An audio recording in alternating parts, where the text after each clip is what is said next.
Supreme court ఎప్పుడు involve అయ్యి ఎప్పుడు తేలుస్తుందో చూడాలి. ఎందుకంటే లడ్డూల వ్యవహారం దేశమంతా గగ్గోలెత్తుతుంది కాదు, ప్రపంచమంతా గగ్గోలెత్తుతున్న వేళ విచారణకి ఏం చేయాలి అన్నటువంటిది ఇంకా తేల్చని నేపథ్యంలో తిరుమల శ్రీ వెంకటేశ్వర స్వామి ప్రసాద్ లడ్డూ తయారీలో కల్తీనే వినియోగించినట్టు వచ్చిన ఆరోపణ మీద సుప్రీంకోర్టు మాజీ న్యాయమూర్తి ఆధ్వర్యంలో విచారణ జరిపించాలని కోరుతూ సర్వోన్నత న్యాయస్థానంలో 3 పిటిషన్లు దాఖలైనవి. Sudarshan Hindi TV channel editor Suresh Khanderao, మాజీ ఎంపీ సుబ్రహ్మణ్య స్వామి, తిరుమల తిరుపతి దేవస్థానం మాజీ చైర్మన్ వైకాపా రాజ్యసభ సభ్యుడు వైవి సుబ్బారెడ్డి పిటిషన్లు దాఖలు చేశారు. ఇది కోట్ల మంది భక్తులకు సంబంధించిన అత్యంత ముఖ్యమైన విషయం కాబట్టి వ్యవహారం మీద సుప్రీంకోర్టు మాజీ న్యాయమూర్తి, హైకోర్టు విశ్రాంత ప్రధాన న్యాయమూర్తి ఆధ్వర్యంలో కమిటీ ఏర్పాటు చేసి విచారణ జరిపించాలని సురేష్ ఖండేరావు పిటిషన్లో కోరారు.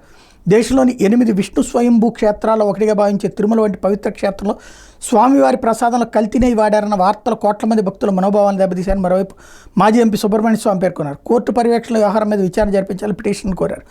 సుప్రీంకోర్టు మాజీ న్యాయమూర్తి ఆధ్వర్యంలో స్వతంత్ర కమిటీతో విచారణ జరిపించాలని రాజ్యసభ సభ్యుడు వైవి సుబ్బారెడ్డి కోరారు. వీటి మీద తొందరగా తేల్చి సిబిఐతో దర్యాప్తుకి వేస్తారా లేకపోతే న్యాయమూర్తి ఆధ్వర్యంలో దర్యాప్తుకి వేస్తారో తొందరగా తేల్చాల్సిన అవసరం అయితే కనబడుతోంది.